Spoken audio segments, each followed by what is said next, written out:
Good evening and welcome to the NCAA D3 National Tournament. My name is Owen Finnegan, joined alongside by Francis Simmons, representing JumboCast of Tufts University. And it's a battle for Pennsylvania here as Haverford College takes on Rosemont College. Francis, what are we looking at in today's game? Well, for Rosemont, it's forcing turnovers and setting a pace. They score almost 77 points a game, so they look to get out and run the ball, and they do that through turnovers. In fact, they force about 22.2 turnovers per game. But part of that tempo as well is they turn the ball over 17.4 times. So while they have a +5 turnover margin, they still turn the ball over a good bit. But they do get out and score. They score 76.7 points a game, whereas Haverford scores just below 60. So Haverford's going to have to look to slow the tempo, go deep into the shot clock, one shot for just box out one shot, don't turn the ball over, and go deep into the shot clock and see if they can keep this Rosemont offense from getting out in transition and getting easy buckets and kind of dictating the pace of this game. And I think this first quarter, given that it's an NCAA tournament game, jitters are going to be there and there are going to be turnovers. It's who can limit those the most. And I think if Haverford really wants to have a chance in this game, that first is going to be the time when people are making mistakes, especially the younger girls, just with the tournament time coming. Yeah, absolutely. Haverford, as a program, no stranger to the big dance. It's their third tournament bid in program history. Rosemont, on the other hand, making their tournament debut here in Medford, Massachusetts this afternoon. So it should be a good one. Beautiful spring, or not spring really, but beautiful March day outside. About 50 degrees and sunny, and it's a little cold outside, but it's heating up in the gymnasium. These two teams geographically are only about 2.5 miles away from each other, don't play each other too often though, and traveling about 5.5 hours to meet each other in Cousins Gymnasium today. Absolutely. It's going to be a good one, and I think the matchup to watch in this game is between two forwards, Ashley Murray and number 5 for Rosemont. 16.1 rebounds points per game and 11 rebounds. And on the other side, Megan Furch, and with 10.2 and 6.2 points and rebounds respectively. But Ashley Murray really has a height advantage there. 4 inches as a forward, that's a lot. Ashley Murray is 6'3", whereas Megan Furch is 5'11". But it's time now to send it down to our sideline reporter, Jarrett. Jarrett, what's the atmosphere down there like?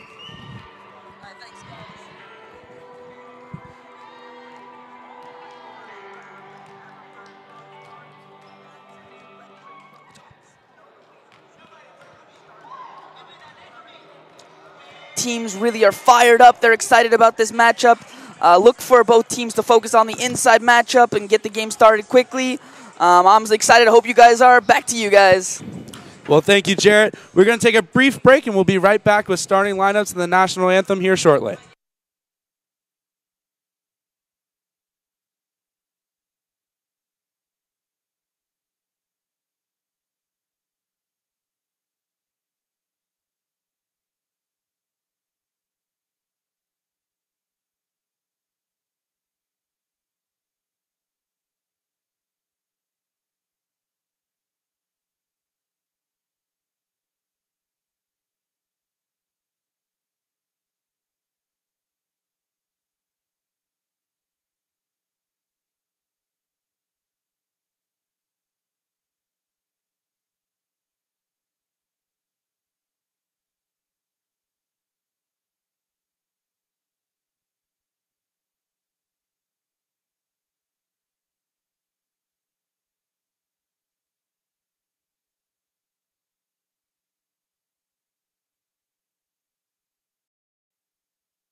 Junior forward from Magnolia, New Jersey, number 21, Caleb Naona Carter.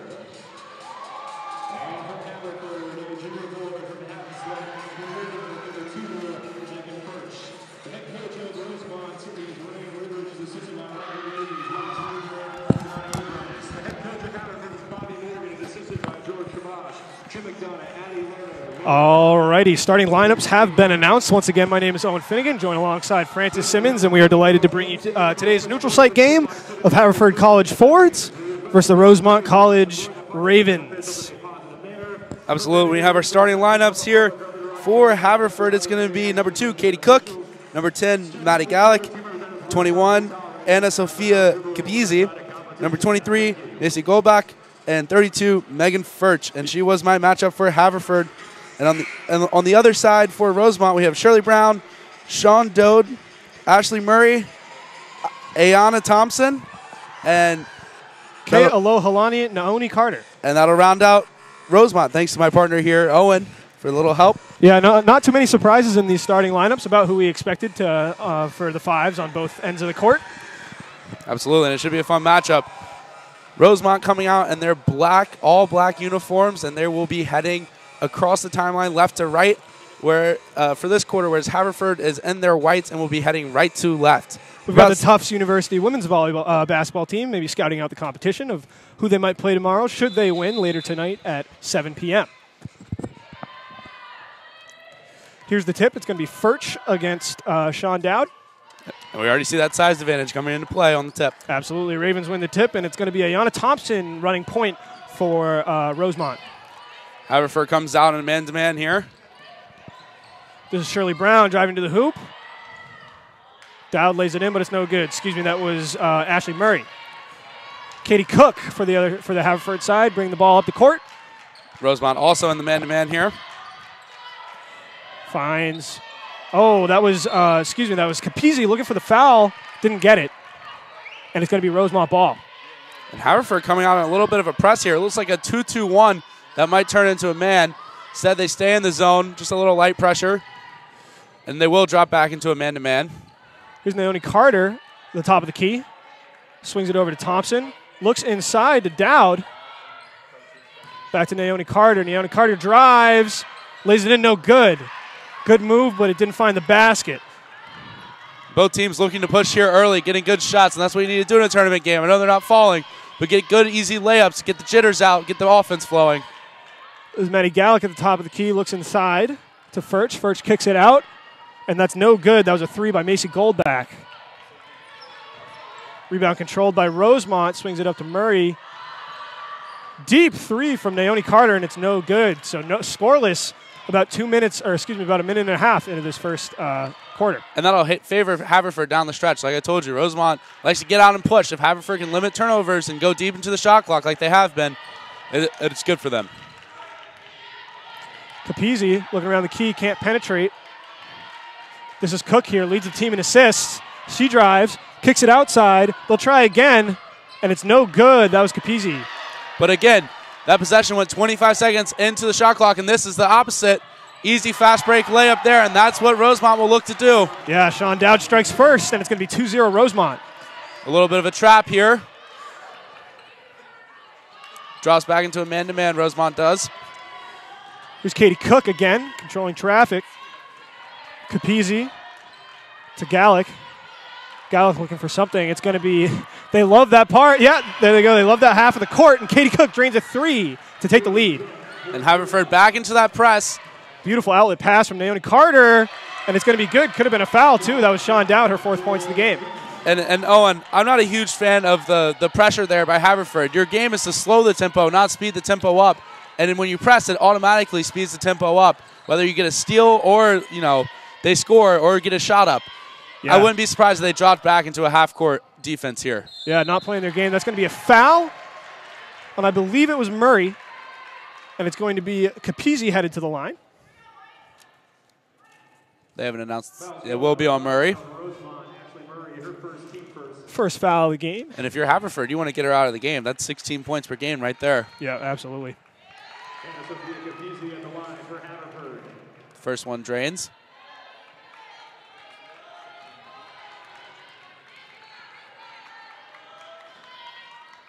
Capizzi, 2 for 2 from the line. And they will do just that. They actually do get back into a half-court defense here. Good layup attempt by Shirley Brown, but it's no good. Good defense by Haverford. Yep. Katie Cook kicks it out.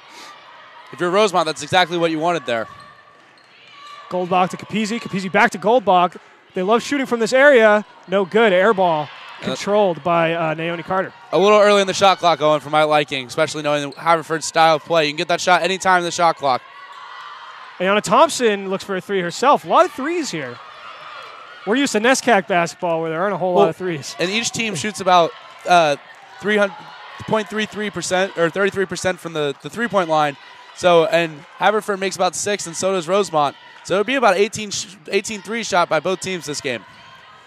Gallick kicks it out to Capizzi, who goes back to Cook. Here's Gallick again. 9 seconds left in the shot clock. Cook is going to have to do something here with 5 seconds left. Puts a move on Brown, kicks it outside, and it's good. As the shot clock expired, Maddie Gallick, tres puntos. Rosemont looking to answer. Goes to their tall player, Ashley Murray, who kicks it outside to Naomi Carter. Naomi Carter back to Brown. Brown to Thompson. And that was great help defense there by Haverford. Yep. Lobs it over the guard fronting, and great help defense. Just unfortunately for Haverford, a little too strong there. Murray is. Yeah, Murray standing at 6'3". She was able to easily get it over the Haverford defender. She's going to be a problem for Haverford as this game continues. But I like that decision to front the post there, Owen. Try to throw her off a little bit. As that three is shot and is good. Again, Capizzi, her second three of the game, and Haverford is making it rain.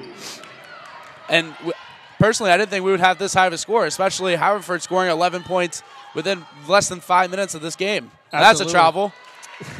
You called it. Travel on Naomi Carter. She walked.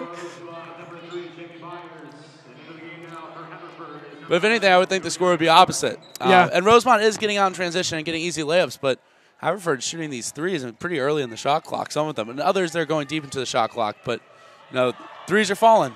Haverford slightly more favored in the national poll as well, getting 2 votes in the top 25 voting, and Rosemont receiving none. Here's Gallick. Top of the key. Oh, good hands by Shirley Brown. Knocks out of bounds. It's going to remain Haverford ball. And that's what Rosemont's going to have to do here. Speed up the tempo a little bit, get in passing lanes, at least deflect, disrupt this Haverford offense that's just making threes almost at will here. Gallick swings it to it's back Cook. That looked like a back court, but they're not going to call it. You're right. It was tipped, the ref said, and it was tipped, but it seems like she caught it on this side of the half-court line. Nonetheless, Cook, tricky pass inside to Capizzi, but it's no good. Picked off by Thompson. Thompson driving to the hoop is swatted away by, looked like Gallick on the block there. Now Haverford has numbers. Cook looks outside. Capizzi, she's been hot from 3 today. Back to Cook. Cook looking inside to Furch, throws it away. Good hands by Naomi Carter. Finds the hands of Cook. Here's Gallick driving, layup. It's good for 2. Great move. And now Rosemont's really been guarding the three-point line the way that they've been shooting the three ball, Haverford has. And it's let some easy lanes to the basket, and that was one there. Easy layup. Shirley Brown calling for the same play she did last possession. Naomi Carter dribbling. A little bit of stagnant offense here by Rosemont in the past couple of minutes. Also, Murray's out of a deep 3. Yeah, that was Ayana Thompson. Hoists it from 3, but it's no good. 13-6 as Haverford has more than double the points of Rosemont right now.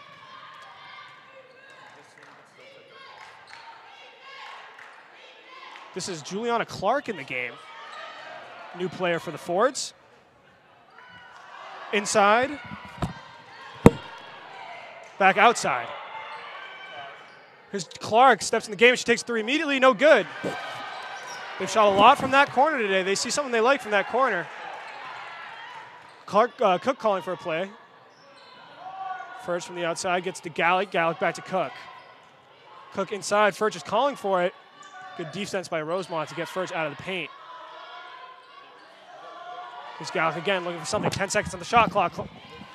Back to Gallick. Gallick's going to have to drive. She kicks it back out. Controlled by Cook. Almost lost it out of bounds. In the paint, Capizzi and a foul.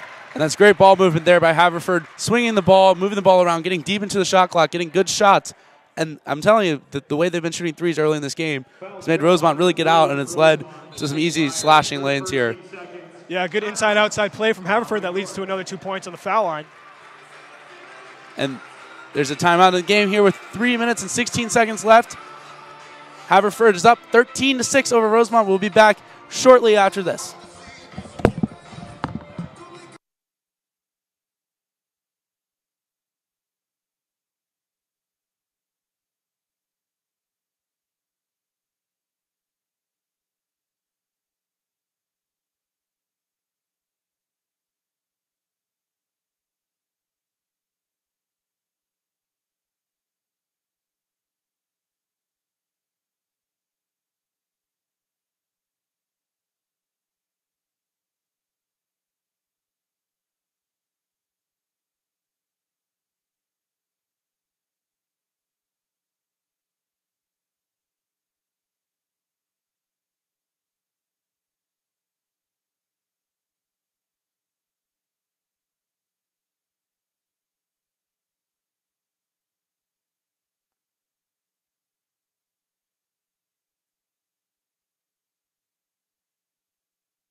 And we're back after that brief timeout.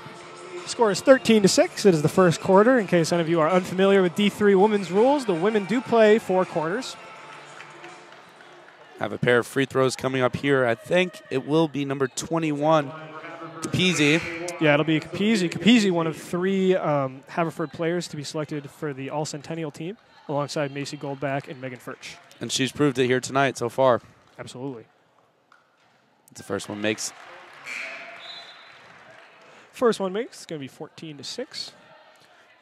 Murray is checked back in the game as well from Rosemont. And makes the second. Good shooting from Capizzi. Goldback back in the game. And Capizzi is taking a seat for the first time this game. Haverford back into the half-court defense. Almost looks like a 1-3-1, but they're going man. It'll be Ayanna Thompson controlling the point for the Ravens. Here's Naomi Carter. Thought about taking a 3. I believe it was an up and down. Up and down, Yep. absolutely. And turnovers here are starting to pile up a little bit for Rosemont. And I told you at the top of the broadcast, whoever takes care of the ball better in this first quarter is going to determine the course of the game. Absolutely. Nyla Robinson checking in for the forwards. New player so far in this game. Here's Gallick looking for something. And another 3-pointer. This time it was, I believe, Juliana Clark again. So coming off the bench and making 2 threes early for the forwards. Didn't touch anything there. This is Thompson versus Robinson. Brown to Naomi Carter. Naomi Carter unsuccessful from 3 again. Thompson controls the rebound. Excuse me, Robinson controls the rebound. Juliana Clark thought about it. Maybe a little heat check in the works. Clark drives high off the window, off the side of the backboard, and that's going to be Ravens ball. Absolutely. And, you know, Rosemont, they have 6 points here in this first quarter with about 2 minutes left. They've gotten some good shots. They're just not falling. And I think a part of that could be, you know, postseason jitters. Yep. They're just out here getting accustomed. So look for the second quarter for them to start hitting some of these shots. There have been a few hoists, as we talked about, but for the most part, they're getting layups or open threes. And Juliana Clark with a great steal. She throws the outlet to Robinson. Robinson can't control it, and the ball is out of bounds. It's going to be Ravens ball. Juliana Clark has her hands all over this game. Absolutely. Huge presence off the bench here for Haverford. So, again, it'll end up a Ravens ball, but like you talked about earlier, Francis, just turnovers after turnovers early in the shot clock, too. Thompson taking on Robinson again. But at this point, Haverford's on pace to almost have 30 more points, 25 to 30 more points than they usually their season average. Murray from the top of the key swings it out to Brown. Brown double cover, takes a 3, in and out. Good rebound from Murray. Murray takes the turnaround, no good. And it's going to be controlled by Maddie Gallick. And Owen, I don't like that shot there. Murray has such a size advantage. Just back her down, get an easy layup, get a hook shot, or get your teammates open for a wide open three. Yeah, absolutely. I agree. And that's something that Rosemont, that I was hoping they would do, really hasn't exploited the size advantages of Murray, as there's 10 seconds left here on the shot clock. New player Caroline Anderson hands it off to Robinson. Robinson drives into the key, tried to Euro step, and a foul. A little bit of a trip there, unfortunate for Rosemont. So that'll be the third foul for the Ravens in the first quarter alone. Fouls called on number 3 for Rosemont. That's Jamie Myers. Her second. And that's her second, so she will have to come out. Yep. That's going to be on number, they said number 3, who's not listed on the Rosemont roster. I think they might have gotten that one wrong. Yep. There is a number 3 on the floor, however. Nyla Robinson, the Ford's New Jersey native, makes the first free throw. Also the game down for Rosemont. That's going to be Karen Benson entering the game. Like many of the Ravens players, a Philadelphia native. Rosemont right outside of Philadelphia. Robinson 2 for 2. And Haverford as a whole is 6 for 6 from the line in just the first quarter alone. Absolutely. Playing a well-rounded basketball game here so far, Haverford is. And Thompson to Benson. Clark's playing some tenacious defense right now. Absolutely. Shirley Brown just, I think, was going for the foul there. Just threw it up off the backboard. Robinson has great pace. Slows it down, looks for a coach for the signal. Back to Robinson. Robinson looking inside. Gets outside to Clark. Clark takes another three. Off the front of the rim. Rebound is controlled by Furch. Still have an opportunity for 2 for 1 here if they hurry. You're right. 41 seconds on the game clock. 23 seconds on the shot clock. At this point, just get a good shot, though. Robinson her foot on the line. Looks at Clark inside. Clark in and out. Rebound controlled by Brown. Throws it up to Thompson. Thompson's going to have to run to drag that one down. The ref's going to say she stepped out of bounds. And those are just silly turnovers. Those are unforced errors that just really have been one-sided in this game. Yeah, I'll say, though, Francis, I don't know. I had a pretty good angle. I don't know if Thompson stepped out of bounds there. Nonetheless, there was a bad pass. It was unforced error. You're right. And again, early in the shot clock, too. They're not playing their game. Here's Capizzi. And that Hannah Zoll checked into the game. Haverford plays a long rotation, plays a lot of their players. Furch from the top of the key. She's not one to shoot from there. Gives it off to Zoll. 5 seconds on the game clock here. Zoll to Cook. Furch with the turnaround. In and out again. A lot of those in this first quarter. And no shot there for the Ravens as the shot clock as the game clock expires for the first quarter. And it's going to be 20-6. Haverford has a big lead so far in this game.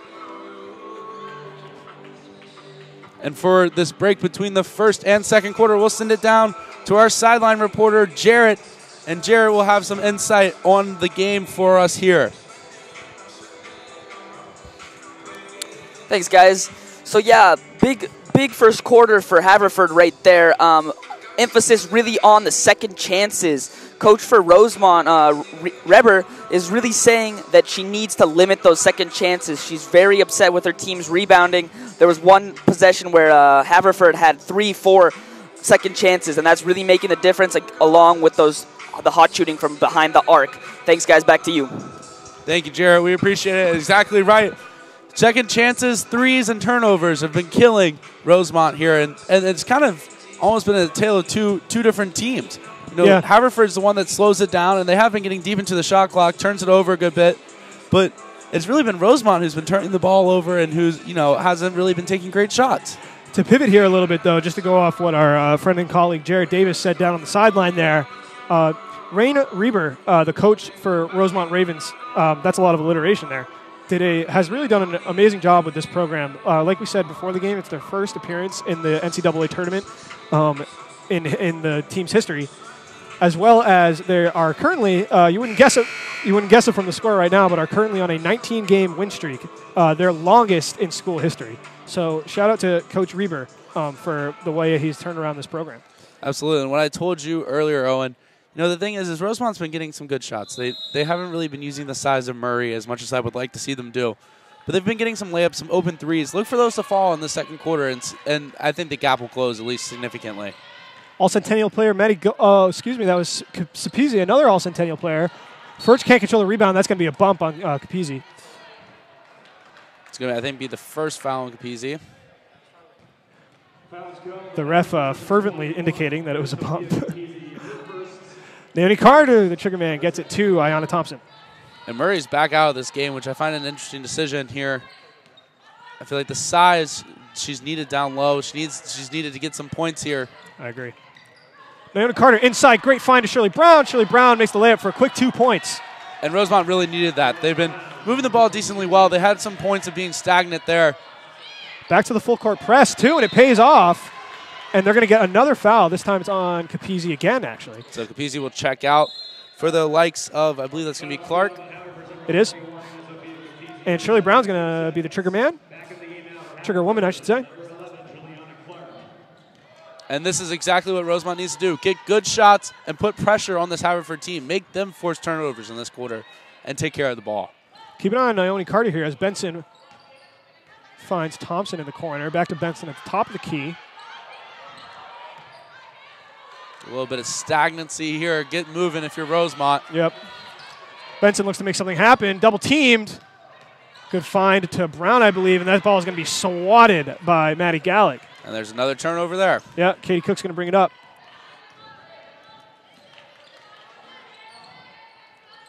They've done a lot of damage in that corner there. Clark with a good find. Oh, beautiful play, but Gallick couldn't finish. And that's been about 3 in a row that they've been robbed on there. Clark, just a sophomore, doesn't start, but she's had a tremendous impact on this game so far. Mid-range shot from Shirley Brown is no good. In and out. And good hustle there. I believe that was Naomi Carter getting in there, getting a hand on and actually tipping it off of a Haverford player. Yep. Inbound for the Ravens is going to be Benson. And there's some movement. I like to see that. Benson's going to take a 3. That's actually and 2. Drains it. Oh, it's a 2. Excuse me. Foot was on the line there, but nonetheless, I like that. And that's what I really need to see out of Rosemont. And I like that they're doing a little 2-2-1 press here, a little 22 press. Get some pressure on Haverford. Make them make decisions. Make them get quick shots. That's their style of play, and I like that they're in it. If you're maybe an older fan of basketball around the area, that 2-2 press reminiscent of the Charlestown High School of the mid-'90s. Here's Furch from the elbow. And gets the roll, goes in, makes it 22-10. Thompson bringing it up with pace. Benson looked for another shot, but sends it to Carter inside, and Furch got a hand on it. And Naomi Carter, it just seems like she was a little lackluster there. I mean, this is a tournament game. Give it your all. Just be there, seal, be aggressive, and that's going to be a block there. Block and foul, yeah. I think it's going to go against they're going to call it a number 2. That's going to be Sean Dowd. Yep. Just a lot of fouls on the offensive and defensive end. And I think, too, there's hasn't, especially in this quarter, hasn't been much of a flow in the past 3 minutes on either side. Yeah, it's been very choppy. Here's Clark with a floater, just sends it right over the hoop. Dowd is going to come down with the rebound, if you can call it that. But Clark makes up for it, gets a hand from behind. And that's 2 straight turnovers there. Yep. For Rosemont. And if you're going to get back into this game, you have to limit those turnovers. That's not your game. Quick ball movement from the Fords. Your game is to force them. Furch gave it too much space there. Yeah, she's going to make that shot. Absolutely, and she was one of my matchups. And again, Naomi Carter just seems a little, not lazy, but just a little lacking energy here. And I don't know if it's the drive in or what, but that was just way too much space to give anyone from the free throw line. Yep. Let's see what she can do here. She has the ball in the corner. Kicks it out to Thompson, who kicks it out to Brown. Benson's been playing well in the second quarter. And I see Naomi Carter here swing it to the other side and get it down low. Turnaround from Brown, and it's good. Excuse me, that was Dowd. Beautiful turnaround from Dowd there. And that's their game. Get the ball down low and make it work, especially with Murray about to check back in. Oh, there's bang, 3 from Macy Goldbach. There's not enough pressure on the defensive end. In those past 2 possessions, they gave Goldbach space from the three-point line and Furch space from the elbows. They're just taking their shots. Absolutely. And I think, too, a lot, especially that last possession, a lot of that had to do with ball movement. Yep. And it really you can show that Haverford has great team chemistry. They attack. They find the open man. They're unselfish. And they need to keep doing that throughout this game and limiting turnovers.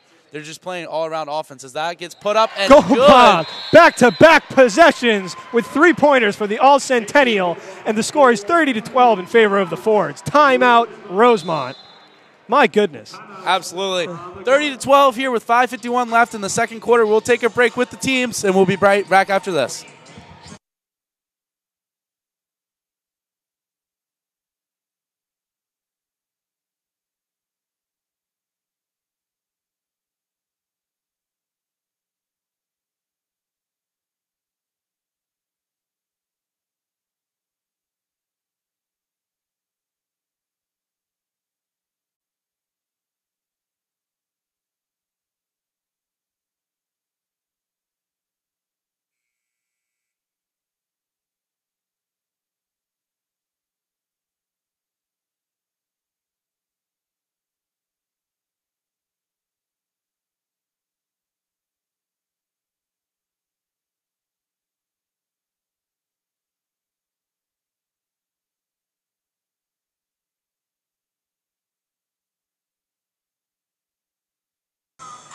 Just some fun facts as we get back in from the timeout here. Rosemont, historically a women's college, started accepting men in about the 1940s. And Haverford, as we talked about pregame, famously has the mascot of a black squirrel. But their official team name is the Fords. So maybe a little bit confusing, but It's all right. My high school's mascot was the Doors, so I can't give anyone slack for their mascot. nevertheless, it'll be Thompson bringing the ball up. Haverford still in their man-to-man. And Rosemont's going to have to make some sort of impact here as the lead is now 18 for Haverford. And I'd like to see a little more movement out of the timeout. Naomi Carter for three, no good. Murray using her size, though.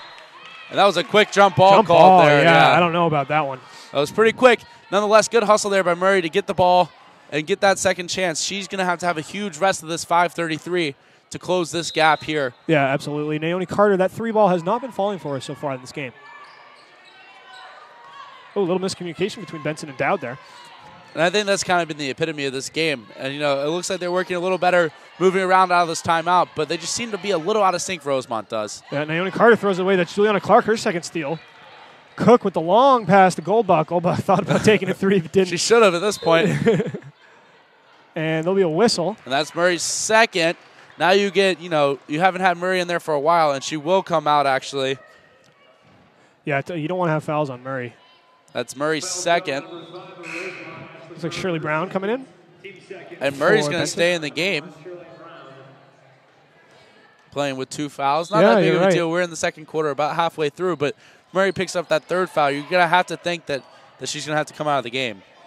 Juliana Clark from the top of the key hands it off to Cook. They love to have this offense go through Cook. Clark to Goldbach. Goldbach to Gallick. But just look at the way Haverford as that shot's put up and no good from the free throw line. Great hustle to no avail there. And that ball by Naomi Carter was literally just thrown out of bounds. Yeah, that's tough. Oh, man. You can see the reaction from the sidelines. One coach just doubled over in despair there. Yep. But what I was getting back to with Haverford, the difference between Haverford and Rosemont is just Rosemont seems a little stagnant, walking on the offensive end and just kind of not moving, whereas Haverford's cutting and moving and setting screens and slashing. Just like that was there. That's a travel, but had a shot at the basket. And I think that's the difference between the 30 and the 12 here is just the offensive flow that Haverford has shown here tonight. We saw Naomi Carter coming out of game. She looked a little frustrated, and rightfully so. Ayanna Thompson's going to bring the ball up for the Ravens. And it's going to be Jordan Dawson, the freshman, coming in for Naomi Carter. Ooh. Big shoes to fill. Foul and one. And Murray got away there with an over the back. I thought that might have been a late call for over the back. Instead, she actually will get the and one. Desperately needed for this Ravens team. It'll be their first trip to the line so far this game. And I'm pretty sure that might be her first points of the night as well. Our scoreboard's not working, but Oh, yeah, I didn't notice that. Tough scoreboard. Our technicians here in the athletics department usually do a great job, but tonight the scoreboard is not working. Misses the free throw, and Gallick's going to come down with the rebound. and I would like to see a little more pressure here out of Rosemont. They're just picking up kind of at the three-point line, at least pick up at the volleyball line and make Haverford take quick shots. Yep.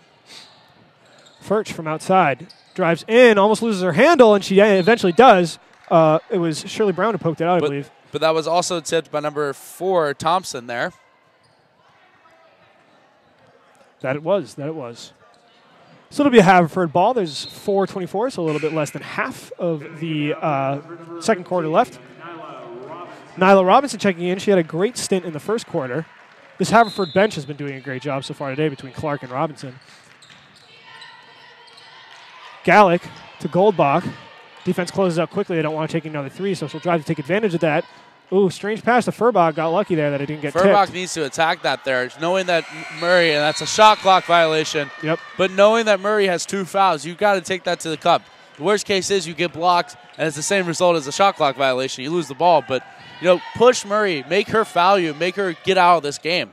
Yep. Good analysis there, Francis. Bobby Morgan, not too happy on the sidelines at that shot clock violation. That was Dawson, her first touch of this game. And part of my key to the matchup between Furch and Murray has been, Furch is a little undersized to Murray as that layup misses. But Furch has really used her body so well, fronting the post, reaching around when she's behind, slapping the ball away, doing all the little things right. And that's why she's winning this matchup right now, in my opinion. Robinson almost threw the ball away, but it was a lucky bounce for Haverford. Furch from the outside gives it to Goldbach. There's Clark. Looks like they're going to say she stepped out of bounds. Nonetheless, I believe the first appearance here for Caroline Anderson. It'll be her second appearance. She got some run in the first quarter. Thank you. No problem. Always fact-checking me. Got to keep you honest. Nonetheless, limited minutes so far. Getting some minutes here. Big body for Murray. Thompson put Robinson on skates and a good pass. Oh, kicked it outside. Oh, this is going to be... Yep, going to be a backcourt. And again, broken play. Again, just a little ill-advised. That's not anything Haverford's doing. It's just Rosemont. I don't know, again, we were talking about, I don't know if it's the jitters or what, but it's coming into play here. And I think even more so as time has progressed in this game. Yep. What I didn't like about that possession there was Sean Dowd, who had a great baseline layup the possession before, had a look at the basket there. And just because I think maybe some jitters because she missed the last layup, threw it away, and it ended up in the backcourt violation. And I promise you that was a pass. There's Anderson, 10-foot jumper, and it's good. And the Haverford crowd goes wild. Haverford with a pretty good representation at this game. Triple team, good help defense, and the layup again for Thompson doesn't go in. And great box out there by Anderson.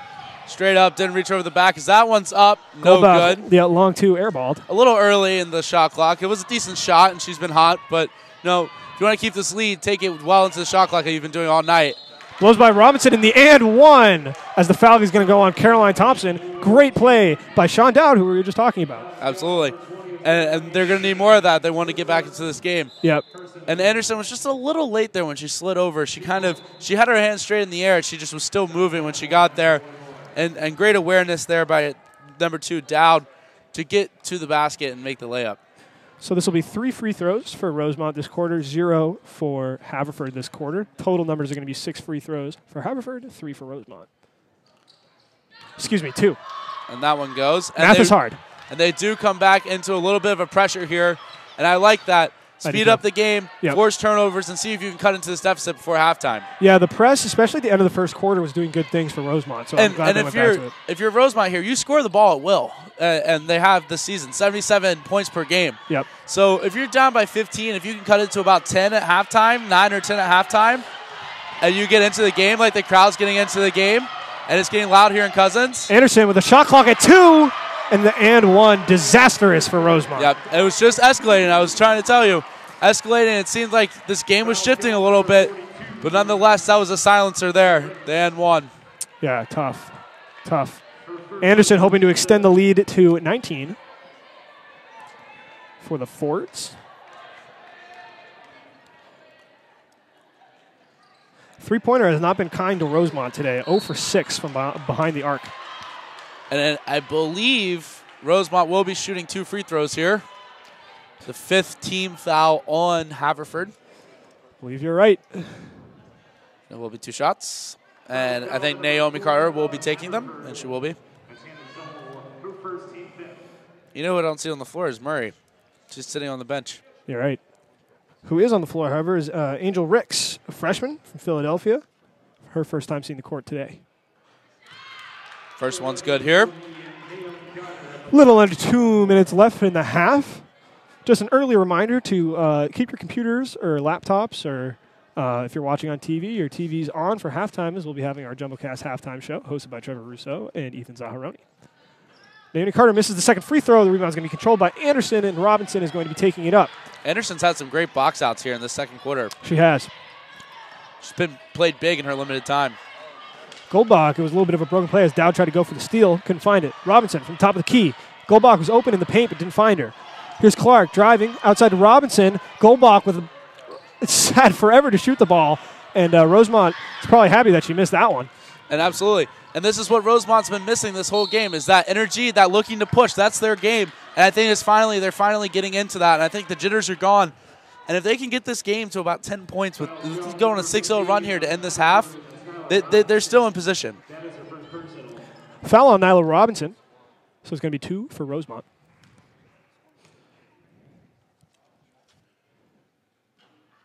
First one's no good here. Yeah, Rosemont needs these free throws. And a wholesale change for the Fords. You hear the crowd clapping. Furch is back into the game here. Got well-deserved break, and Anderson really picked up where Furch left off. Absolutely. Haverford, a pretty small school. About 550 total students, but good representation. 0 for 2 at the line for Sean Dowd. Tough break. And that is a tough break. You're looking to score there, convert when you can. Put a little more pressure on them here. They have been in the past, and that's what's been leading to their success and chipping away this lead. But they're kind of falling off now. Oh, great move by Gallick to get inside. Good pass from Katie Cook, the senior captain. And it's those types of passes. You were talking about it earlier. And that's what we've seen all game, yep, for the most part, by Haverford. It looks like they've played together. They've played a whole season together. And they just have good chemistry, as that one is another ill-advised turnover. Right. And with 19 seconds left in the shot clock, they could have got a 2 for 1 in that possession. It's tough. Zoll coming on. And Rosemont will come out, and it looks like a 1-2-1-1. A little trap here. Zoll, a graduate of the prestigious Lawrenceville School in Lawrenceville, New Jersey. Katie Cook looking at Coach Bobby Morgan. Looks inside, same play. Throws it away. That's going to be Rosemont ball, yep. And a mishandle by Furch is going to lead to Rosemont getting an extra possession. And that was a good hustle there by Naomi Carter. Yep. Just getting her hand in there, knocking it off the Haverford player. 36-18 with 42 seconds left in the clock. Benson triggers it into Thompson. Again, if you're Rosemont, look to score, try to score twice, and they will just kind of get a good shot here, not try to go for 2 for 1. Yeah, worth noting that Naomi Carter, Nor Murray are on the court at this time, and it's the freshman Angel Ricks with a good rebound and lay in her first points of the game. So Angel Ricks making her presence known. And Haverford should hold for 1 here. Looks inside, Gallick lays it in, and instead, an odd, interesting play, I have to say. Open layup. You're up by 16, now 18. Don't mind it. Rick's calling for it. Thompson looks her off. Thompson takes a deep 3. Back rims it. No good.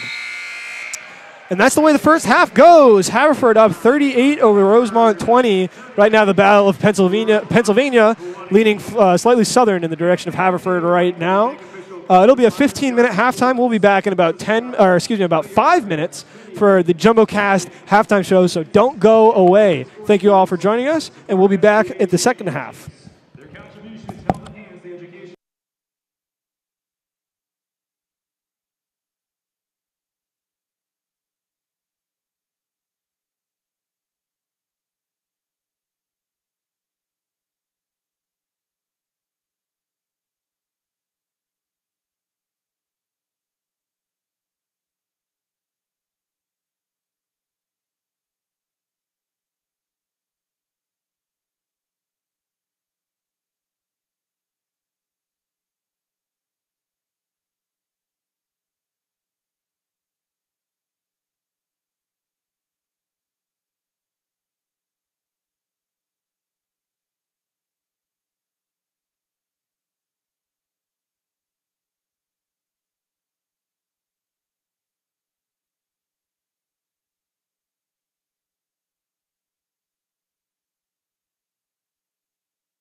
Welcome, everybody, to the JumboCast halftime show here in the first round of the NCAA tournament against Haverford is versus Rosemont, Haverford Fords, and Rosemont Ravens. Hello, everybody. I'm Trevor Russo, joined by my partner. Yes, Ethan Zaharoni. Current score, Haverford 38 to Rosemont 20.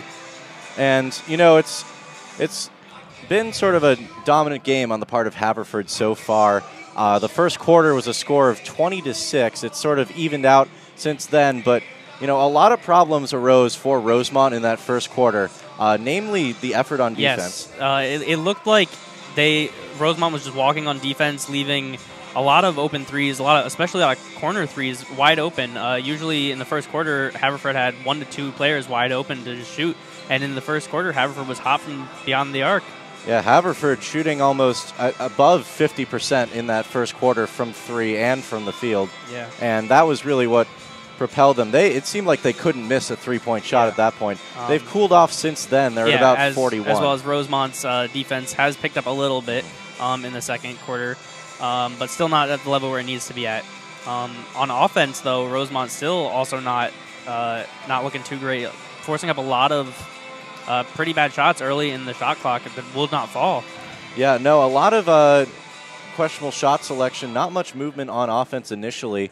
And one of the surprising things so far that we've seen is sort of the lack of production, so to say, from Rosemont Ravens star Ash Murray, who is averaging over 16 points a game this year and only has 4 in the first quarter to go along with 5 rebounds.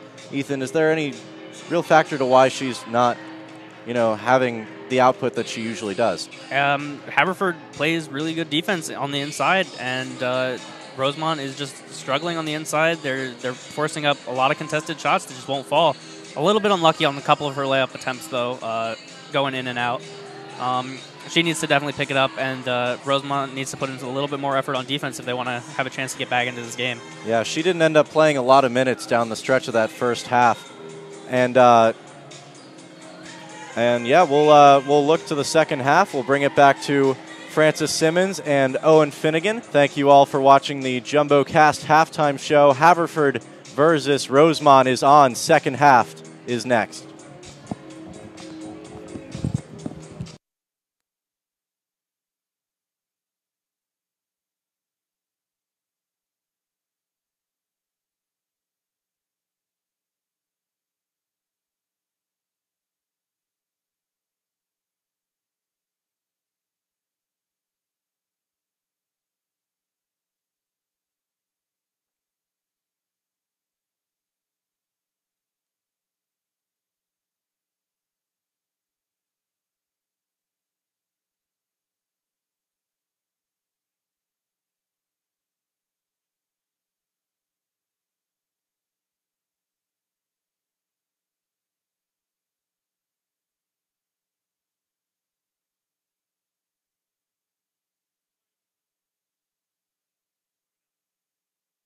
Welcome back, ladies and gentlemen. Thank you for joining us and tuning into the JumboCast halftime show. About 22 seconds until the second half starts. And Francis, what are your predictions for the second half? Like I said, you know, that towards the end of that second quarter, it is an 18-point game. There are 2 quarters left. There's 20 minutes.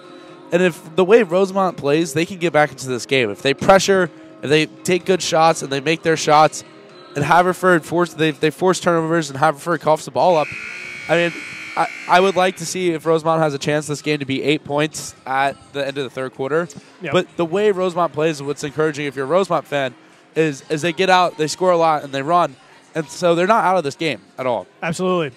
I'll be interested to see what the Rosemont lineup looks like coming out of this halftime break. It looks like we're going to get Murray. Yeah, so Murray and Naomi Carter are both back. Yep. Interesting. And they look like they have a little more energy, and they did at the end of that second half, first half there. Yep. Oh, hammer formation for the Fords. Always like seeing that. Here's Katie Cook. And let's see if Rosemont gets a little pressure up here, even in the half court man-to-man. Putting a little pressure on Rosemont, making them make decisions. Like that was pressure right there. Yep. And their hands are in the passing lanes. Yeah. If they do this for 20 straight minutes, this game is not over. I'm telling you, Owen. I believe you, Francis. So defense looking active for the Lady Ravens in this half. Oh, interesting pass to Furch, And and the and one. And that's going to be Murray's third foul. And it seems like any time Yeah. that, we think Rosemont's getting back into this game, getting some energy, there's a clutch shot by someone on Haverford. Yeah, you could see the frustration from Murray after that play, and I believe the frustration is twofold. One, for her third foul, and two, just that was a good defensive possession all the way through for the Ravens.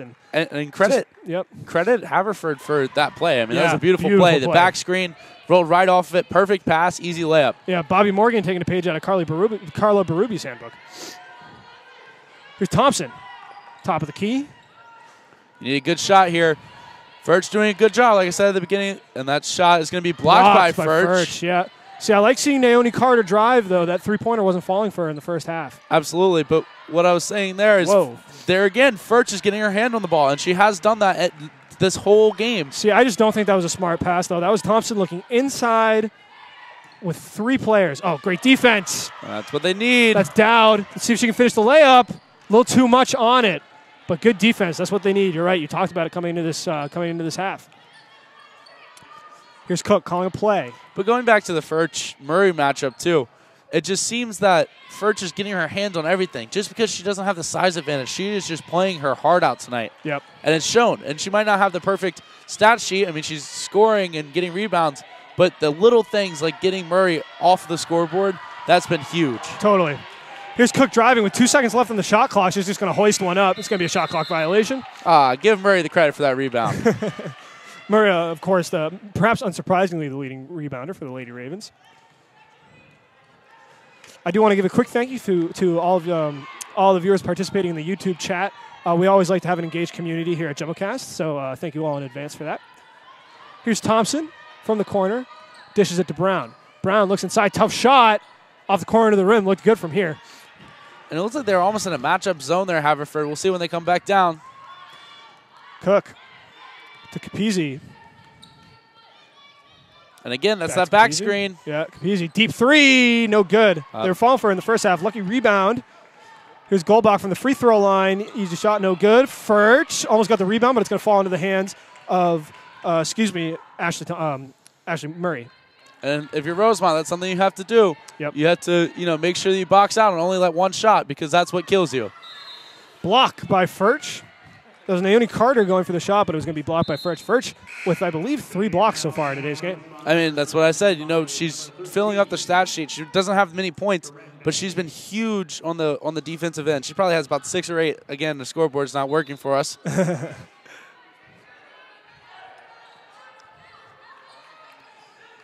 Here's Benson in the game. He's decided going to be a three-pointer, no good. Rebound controlled. And by Gallick. We will average what I said for Furch. It's 7 points on the night. Gallick to Goldbach. Goldbach to Cook. Cook doesn't take a lot of shots, does she? Furch at the free throw line. And sometimes that's huge, just to have a facilitator, someone who's not filling up the stat book, but being a huge presence on the floor. As that elbow jumper's good there by number 23. That's going to be Goldbach.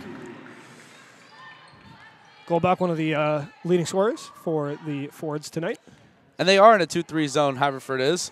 Oh, that's going to be Rosemont. Didn't know which way that call was going to go. And Furch was smiling. She thinks it was out on Murray. Yeah. Yeah, I was too far to say. And there were way too many bodies down there for us to see from up here. Yeah. I'm not a referee. And great steal there. Thrown away. Thrown away. Some demons from the first half coming back to Rosemont. Absolutely. Cook, slow tempo. And if you're Haverford here, and this is my key of the game, to kind of slow the tempo from the start. Yep. But you're up by 23 at this point, and that's not a shot you want. What? You're up 23 almost halfway through this third quarter. If you just slow the tempo, go deep into the shot clock, and don't turn the ball over, as that one's no good. Furch with the box out, and will get the foul called, and that might be on Murray. That'll be Murray's 4th if it is, right? And it sure is on Murray. So number 42 is set to check into the game. Angel Ricks, the freshman out of Philadelphia. Yeah, Rick's getting a quick 2 points. She looked good in the first half. And Murray, frustrating game for her. And I think it's at the credit of Furch. I think Furch is winning that matchup. And I was telling you at the top of the broadcast before we even went on, whoever plays better out of those two is going to have a huge impact in this game. Exactly. Back-to-back missed threes for both teams. Look, Haverford will be looking for something inside here. Kick out. Broken defensive play. I'm proven wrong. Capizzi, no good. Capizzi misses a couple threes.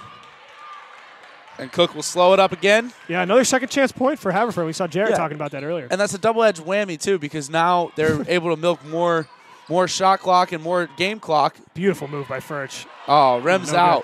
good. Ricks with the rebound. Here's Benson with speed. That should be a charge, and it sure is. Yep. Furch doing it all, I told you. So charge on Benson, and these fouls are just piling up. I mean, it's the same thing we said in the first half, you know? And Furch will come out for Anderson, I believe. You're Yep, right. that's going to be Caroline Anderson. Anderson had a few nice plays at the end of the first half. Absolutely. She had about 5 minutes of great time. And it just seemed like Rosemont was getting going. The crowd was getting into it. The bench was getting into it. And all of a sudden, she had that and one, and it silenced everything. Yep. Maddie Gallick, leading scorer for the Fords at the top of the key. Here's Anderson again. Gallick to Capizzi. Capizzi inside to Anderson. Rick's good defensive possession. Calling for help, I believe. And Anderson's going to get an easy two. Yep. And that's what I've been trying to get Murray to do all game is there's an easy turnover there. But that's what I've been trying to get Murray to do all game is use her size advantage. And on the other side, Anderson just plowed her way through and got an easy layup out of it. If I'm Rain Reber here, I call a timeout and I start figuring out these turnovers. Yep. Cook from the top of the key.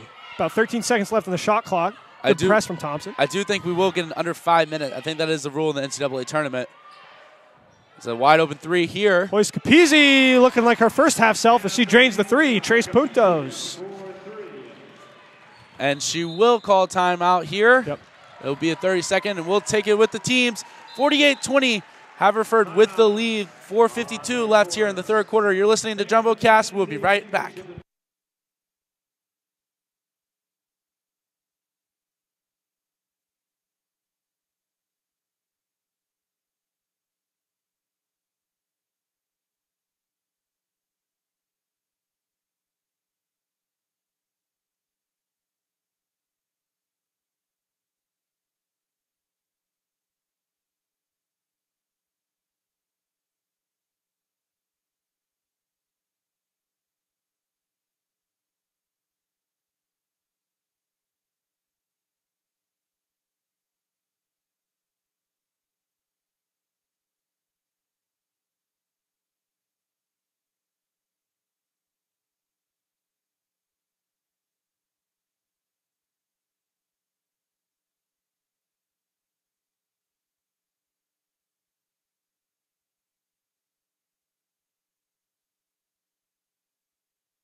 All right, welcome back. There's about 4:52 left in this quarter.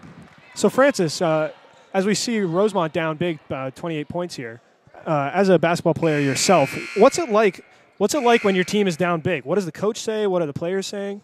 And I think you just take it one possession at a time. And, a lot of times, too, in high school, obviously not playing in college, but in high school, you would take it in increments.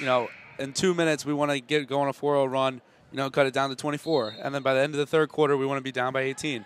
And just take it a little bit at a time, not try to get every single point back with one shot, one possession. Yep. Just together some possessions, get some confidence, and see if you can limit turnovers and just get good shots. And that's not going to help right there. There's another turnover by Rosemont. No, certainly not. I like what you said about stringing together possessions. It's just something that the Ravens have not been able to do successfully in this game so far. And it looks like that was a missed media timeout there. Cook looking inside to Anderson. Anderson, quick feed to Clark. Clark back in the game. Clark gets an easy two. She might be my player of the game when all is said and done. She's put up huge minutes, either her or Furch. Naomi Carter back in the game, looks inside. Good pass inside. Oh, good communication there. Can't finish. Benson, good hustle by Benson. Outside. Three is no good. I believe that was, not sure who that was. Here is Cook coming back up. That was Jamie Byers, actually. Jamie Byers. Who's not listed on our roster, but is on the school-provided roster. Yeah, had to look that one up. But Byers has been a good player for the entire season for the Lady Ravens and getting her first run today. And that's what you need to do. Shot clock winding down. Hard foul. And that's a common foul. There's nothing wrong with that. Just a hard foul. Yep. Looked like the ref had a word with her, but Well, that's why it looked like he was a little concerned, but just a hard, tough foul, and that's what happens in basketball sometimes. Byers, a Southern native like yourself, Francis, hailing from Winston-Salem, North Carolina. Oh yeah, the other Carolina. So just taking a look, just number-wise, if you take a look at these turnovers, Rosemont 15, Haverford 8. So 7 turnover differential. And that was the key to my game, too, is just taking care of the ball. Who's going to not have as many jitters? Who's going to not make silly turnovers? Yep. And the turnovers that Haverford has had, for the most part, has been Rosemont-induced. They haven't been making foolish turnovers, and you credit Rosemont for those turnovers. I mean, it's the pressure, and sometimes it gets to, especially the younger players. Right. Whereas Rosemont, their turnovers have been more of, I just vividly remember Naomi Carter just kind of throwing the ball out of bounds on a rebound. I think that's been the story of their game. Absolutely. And mathematically, just speaking from a D3 basketball perspective, so there's a longer shot clock. It's a slower pace. Yep. So just overall less possessions. So those turnovers, like +7 doesn't sound awful, but when viewed in context of the game that we're playing, that +7 is just lethal. Yeah. Well, and the thing is, too, especially Haverford's been going deep into the shot clock. So when you're Rosemont, if you're giving up second chance points and turnovers, especially when you're trying to chip back into this game, you're just giving free possessions away. Yeah, 12 points for Haverford for how many they've gotten off turnovers compared to 4 for Rosemont. So that's really been the story of the game. Here's Clark at the free throw line. Haverford is in the bonuses. The first one is no good from Clark. Yeah, that'll be, I think, the first miss for Haverford today. Maybe the second, if I'm not mistaken. And that foul was called on number 2. That's going to be Sean Dowd. Second one, no good. 0 for 2. Rosemont gets the rebound. Here's Dowd with pace taking on Furch. And a foul is going to be a blocking foul. So good play by Dowd. Dowd's shown some really great flashes in this game. Absolutely. I think she's gotten unlucky with a couple of her layups not going in. And I think, if I remember correctly, she scored the first 2 baskets of the game. She did. Dowd from the free throw line drains the first one. Swish. Because when I saw her race the court those 2 times, just dribbling across the timeline and just putting on the jets, I thought that she was going to be big in this game. I agree. So 2 for 2 from the line. Here's Robinson bringing it up for Haverford. 3 minutes left in this third quarter. It's a 52-22 lead for Haverford. Look to see if they just go deep into the shot clock here, protect the ball. Oh, Dowd thought about going for the steal there, but didn't. Furch past 2 defenders, splits the defense and gets an easy layup. And if you're down there, you just have to go for the steal at that point. You just need to force turnovers. You need to get quick possessions. And if you want any chance getting back into this game. Yeah, Furch 5'11", she looks even taller on the court. Well, she just has really broad shoulders, and she's using them. And I think we see her as being bigger because she's really been showing that size and handling Murray. In fact, Murray has 4 fouls now. It's not even in the game. Really impressive quickness, too, from Furch. And she's a good passer, and she really just has a good basketball IQ and knows. And I credit her with a lot of the threes, actually, that Haverford's been able to hit as she shoots from the free throw line. And nails it. Of course, it's good. Yep. But she's made that shot a couple times so far today. Absolutely. They got to start closing up. But, see, then you close out on the free throw line, and she has that quickness to get by you. Yeah. So she's had a great game. Furch, to use a Pennsylvania metaphor, the keystone for this offense. Do you like that? Not going to comment. Robinson after the Furch rebound. See what she does with it here. Capizzi, Zoll closing out every quarter for the Fords so far, and that's going to be an and one. God. Furch making her presence known. Oh, and we got a little bump there. I don't know if we caught that. My cameraman Zach is looking at me like we caught that. There's a little bit of chippiness going on there. I believe that was Jamie Byers. And there's a lot, at the end of the day, it's the tournament game. The loser's going to go home. You're down by 36, if I did my math correctly. You give up a foul. At the end of the day, there's a lot of emotion in this game. Yeah, we can see Byers emotional on the bench right now, which is, they're a hard-playing team. They've had a really successful season, and it's tough to see the playoffs come to this. And it looks like some crying over on the Rosemont bench. Yep. A little bit of frustration.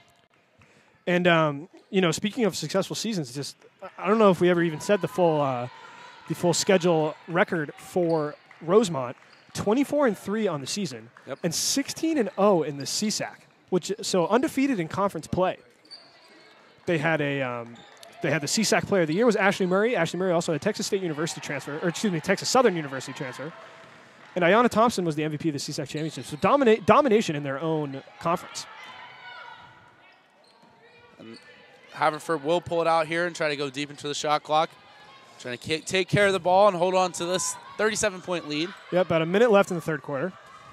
And we've seen some familiar faces out on the court, but also some people that haven't played as much. Great defense. Good defense from Ricks, but also a great rebound by Goldback, slapping it outside. And that kills you if you're Rosemont, again, because it's a fresh 30. And Haverford's done a great job of taking it and going deep into that shot clock. Good hands from Naomi Carter there, but again, going to be controlled by Haverford. And bang! 3 from Hannah Zoll. I believe her first points of the game. Hannah Zoll extends the lead to 40. Ricks pounding inside, gets the foul. A little bit of body there. Zoll didn't think she fouled her, but, you know, it's a 40-point game. Those calls are not going to go your way. I love watching Ricks play. She has a lot of energy off the bench. And I think just that has been the difference in this game. We've seen spurts of it with Rosemont, and, you know, at the end of the day, if Rosemont had played and matched Haverford's intensity, we would have a much different story here. You're absolutely right. Makes the first free throw to make it 62-23. Rick's also a Philadelphia native. And I think Thompson was the one over there upset on the bench. Maybe I'm wrong. Maybe I'm reading the number wrong. But she is a senior, so she knows her career is winding down. Yeah, absolutely. I take that back. That is not Thompson because she's out on the floor. Those mistakes happen. Well, it's a little far away, the bench over there. It is. Also, I found the contrast on the Ravens uniforms is tough to read from a commentator's perspective. Absolutely, especially the Rosemont. Yes. Nice little move there. A foul wasn't called. Oh. So almost got the buzzer beater at the end of the quarter there. Nonetheless, it is a 62-24 game here at the end of the third quarter. Owen Finnegan, Francis Simmons here. We're in for another fourth quarter, and then following this game is going to be Tufts and Western New England. So stay tuned. We'll be back for the fourth quarter of action. A big deficit for the Rosemont team to come back from right now. They're having a big time defending that Haverford touch. Haverford found their touch from mid-range. On the other side of the ball, Rosemont is trying to get down low, but they just aren't able to finish. It's causing this deficit that we see right now. Haverford looks like they're headed to the next round. Back to you guys. Thanks.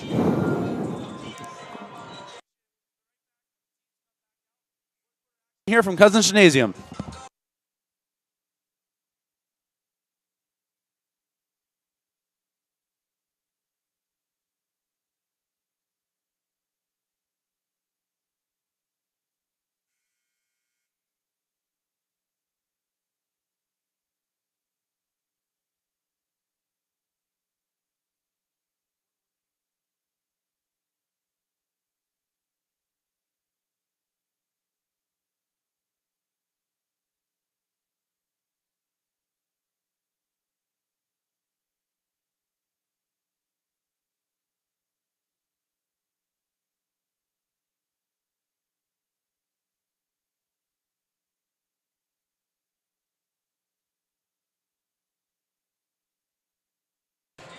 Welcome back, folks, to the first round of the NCAA D3 tournament.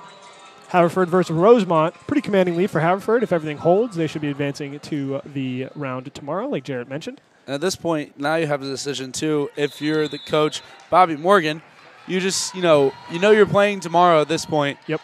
Do you put in subs? And the thing is, she plays most of her players, though. But do you not, you rest the people who don't play as often? As it looks like a travel there will go against Rosemont. But what I was saying is, do you put in the subs at this point, knowing that you're playing tomorrow? I know there's 9 minutes and 45 seconds left, but you're up by almost 40. Yeah, that's an interesting question, actually. And I know I can only speak from the Tufts perspective, but I know Carla Berube actually doesn't love doing that because she likes her starters to be her starters and her bench players to be her bench players. Yeah. So it'll be interesting to see what Bobby Morgan's philosophy is on that. But nevertheless, looks like the starting five is in right now for both teams. Well, and the thing is, too, is we've seen such great bench production from Haverford tonight that there's really no difference to me. Good defense there from Murray forces Furch to just fire one off the bottom of the backboard. Shot from Brown and a foul. And that's the last thing you want to do is give up silly fouls, fast break buckets. Just keep your hands up. Don't foul. Don't commit turnovers, and just go deep into the shot clock. And you're playing tomorrow. Shirley Brown, Delaware native, one of the few non-Pennsylvania players on this team. She's a junior. Very close, though. Yeah, right. I actually appreciated pregame. Rosemont was playing. It was warming up to Meek Mill's Dreams and Nightmares. So Philadelphia native. I just appreciated that. Thought it was pretty cool. It was cool, Owen. Here's Cooks. We'll give you that one. Our director's over here laughing at us because he's agreeing with me and heard my sarcasm. I just thought it was cool. There's not much more to say. Capizzi from deep nails it. Speaking of cool, how about Capizzi's composure tonight? Capizzi has been on fire from deep so far tonight. That is her 10th point. As the rebound goes to number 10 for Haverford, that's Gallick. I misspoke. That'll be her 13th point once they update the scoreboard, I believe. Ball at the top of the key. Cooks looking inside, a little bit too much traffic inside. Capizzi pulls it out. And what I love about this Haverford team, too, is they have this commanding lead, but they're still moving, and they're still in motion. They're still playing hard, as that was unseen. Oh. And I think that might have been just a little bit of a guess there. Oh. I don't know. The ref on the baseline looked at the ref on the sideline. They kind of made eye contact, and then we got the verdict. All right. Down low, great pass. Wide open. She's going to try to drive there. Oh, blocked by Murray. And I like that drive, knowing that Murray has 4 fouls. Why not go at Murray? Yeah. But I also like Murray's aggression, even though she's playing with 4 fouls, to make a statement here at the end as the game winds down. A little bit more frustration here from the Ravens. That was Dowd kind of saying, what? Like, no one's there to get my save. Yep. Capizzi from the corner. Fake and a drive by. Excuse me, that was Gallick. That was a nice beautiful layup. Drive there. And at this point, to be honest with you, Owen, I don't know who started and who's not. Obviously, we haven't marked, but everyone plays so, it's seamless. And I think that's why Morgan's able to sub so much, is because they're just the bench has had such great production. Yeah, it's something we touched upon but haven't talked about a lot, is just like the depth of this bench for Haverford. And that's huge in an NCAA tournament. Yes. Because when you're paying, and that 3 is no good there. Number 23, rebound by back. Furch, though. Great rebound. And a fresh 30 on the clock. But, again, to use just my own experience, it reminds me of the 2016 Tufts team, where they just had 8 or 9 players that could essentially start. And it's really, really hard to game plan against. Well, and it's hard to game plan against, but when you're playing back-to-back Friday, Saturday games and the style of this NCAA tournament, right, is that 3 is up and no good. But you just have for goal back. You just have to have that stamina, and I think if you're playing 9-10 girls a game, you're going to have that stamina. We missed the call here, but deep 3 from Capizzi again. She likes hoisting those. But Gallick actually reached a double-double with that 2-pointer she made just a few possessions ago, as that layup is no good from Shirley Brown. But double-double, 11 points, 13 rebounds. So congratulations to Maddie Gallick. And this will be a timeout, a teaching timeout for Haverford. Just going over a game plan, maybe some substitutions as well. Just a hair, under 6 minutes and 30 seconds left in this last period. And I think now is a good time as any to remind everybody that the Tufts and Western New England game will occur just after this game. They'll have some time to warm up, but JumboCast will also be covering that game. It'll be on a different link. So check our social medias, check our Twitters or our website for the link to the Tufts Western New England game. And see who takes on, I'll say it, who will probably take on Haverford tomorrow at about 5 p.m. Yep, and we'll take a break with them because this is a media timeout. 67-27, Haverford lead, 6:26 left here in the fourth quarter of this first round action of the NCAA tournament. Thank you for listening to JumboCast. We'll be right back after this message.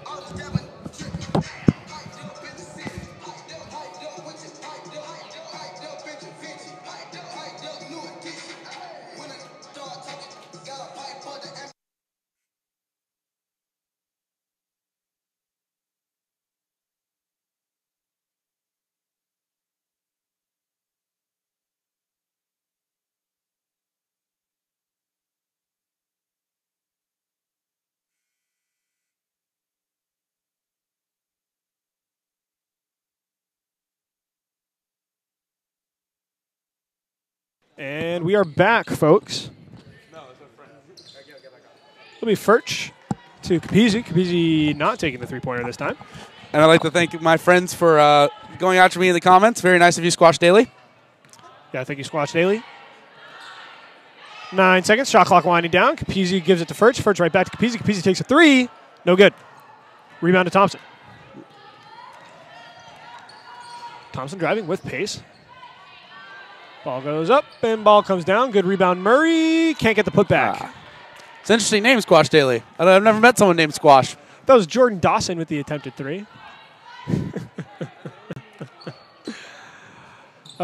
here at JumboCast, we have a lively fan community. It's also my roommate.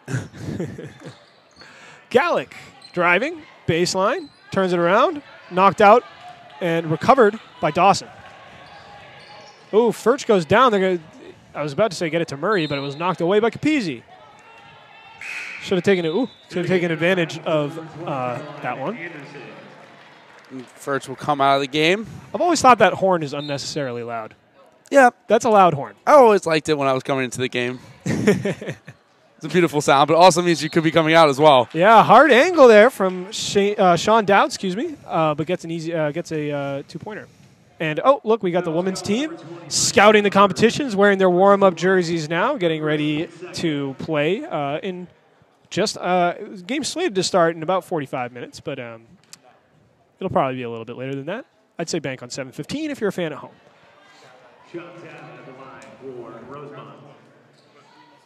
There we see Coach Bobby Morgan. And here comes the free throws for Dowd. Second one's also good. Yep. 67-29. Katie Cook to Capizzi. Here's Gallic. Knocked away. Couple turnovers here. Good move there. That was Jamie Byers, who had an emotional foul earlier in the game, but comes back with a nice steal. And Murray gets a nice two. As the Ravens cross the 30-point threshold as there's about 5 minutes left in this game. Katie Cook surveying the field, seeing what's there. Furch inside, usually good. Oh, that was Gallic inside. Excuse me, I misspoke. It had a nice turnaround for an easy two. And, you know, the subbing here by Haverford is making it hard on us commentators. There's so many names and so many people being productive. Usually as a commentator, you call the same names as that layup is good. But number two, that's Dowd. But, you know, as a commentator, you usually call the same 3 or 4 names. But Haverford, you just call them all. You're right. So it's 69-33. Sean Dowd has been doing a great job here late in this game. A lot of energy.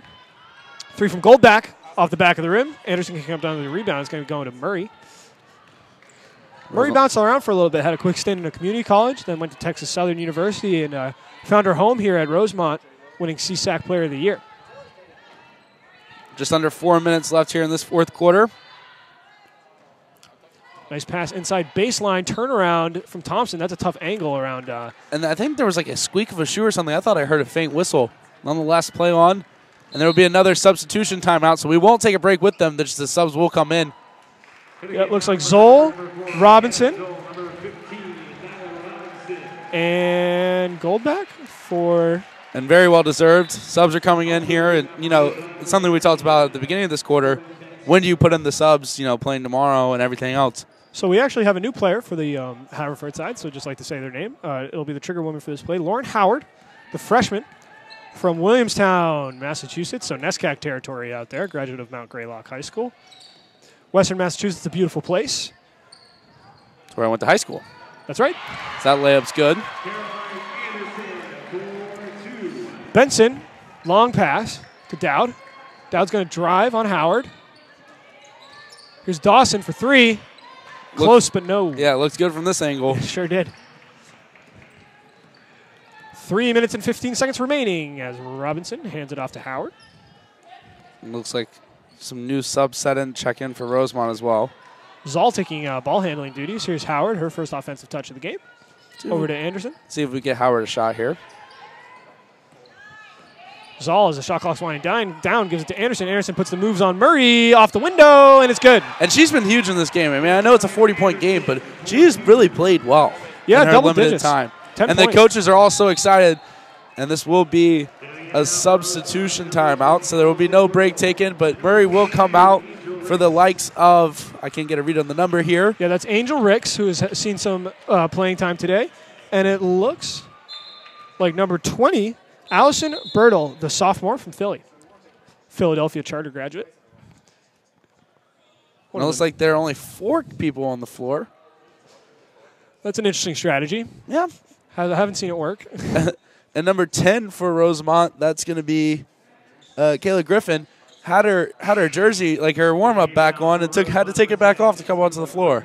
And the Rosemont fans in the chats of our broadcast showing a lot of support for their team, as they should. Amazing season for the team, and they've played well in today's game. So I'm sure they'll appreciate the support.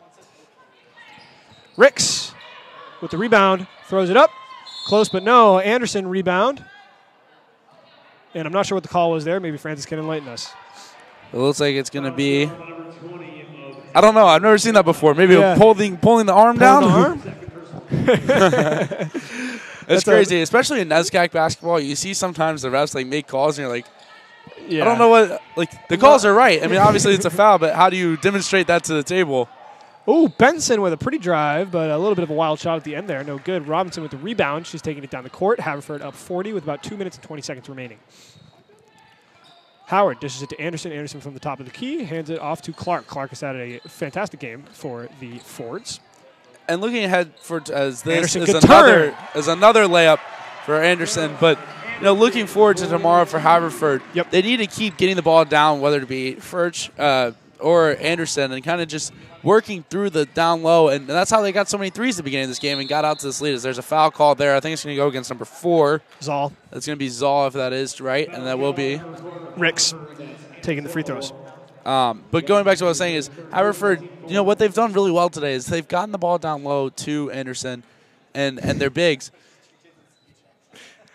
And they've gotten it back out to the three-point line and just done a good job of ball movement, moving constantly and making free throws and limiting turnovers. So, whoever they play tomorrow, if they're going to play someone that's either Tufts or Western New England. Right. And, they just got to stick to their game plan. Don't change what they've been doing today because it's been working. Yeah, well, and I'm sure that the announcers for the next game will cover this a little bit more, but Tufts and Western New England are teams that play very differently. So Bobby Morgan will have her work cut out for her this afternoon and tomorrow morning game planning for which team. Absolutely. I'm sure it's going to be a quick change of clothes for Haverford, and they're going to be sitting right up in the stands watching tendencies for both teams. Absolutely. And it looks like a little 2-3 zone here by Rosemont. Here's Howard from the top of the key, gets it into Anderson. Anderson dishes it to Zoll. Zoll, nice move, and a 2. Minute and 30 left here in this fourth quarter. 77-35 lead for Haverford. And shot's not going to count because it's a travel. And that was a travel, but, at the end of the day, a minute 25 left. Yeah. And a 42-point game. Yeah. Interesting call. Got to call them as they see them. They get paid for it, right? Yep. And it was a great call. Robinson.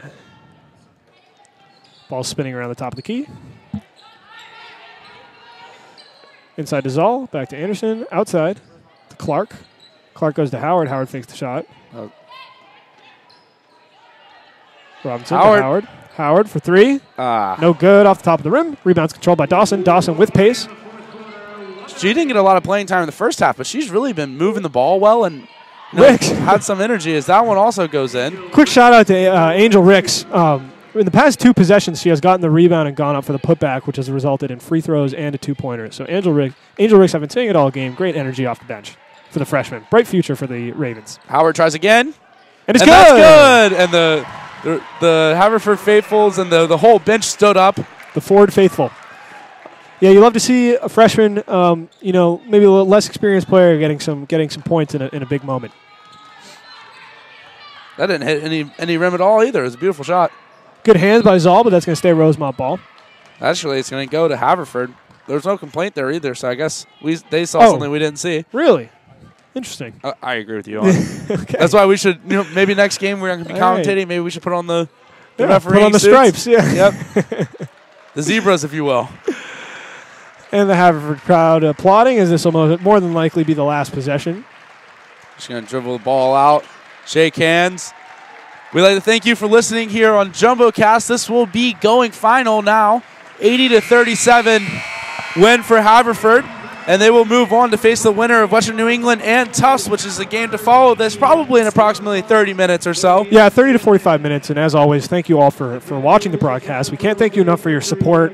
We've made big strides as a club this year, and we couldn't have done it without our fans. So many of you hailing from Pennsylvania, I thank you with all of our heart. As we see the handshake line going on here, stay tuned, or don't stay tuned, actually. Switch the broadcast to the Tufts game. And I am Owen Finnegan. For Francis Simmons, for Jarrett Davis, and for our director, Brad Schussel, I thank you all for joining us. And if you're a Haverford fan, tune in tomorrow for the game at 5 o'clock to see who they'll be playing.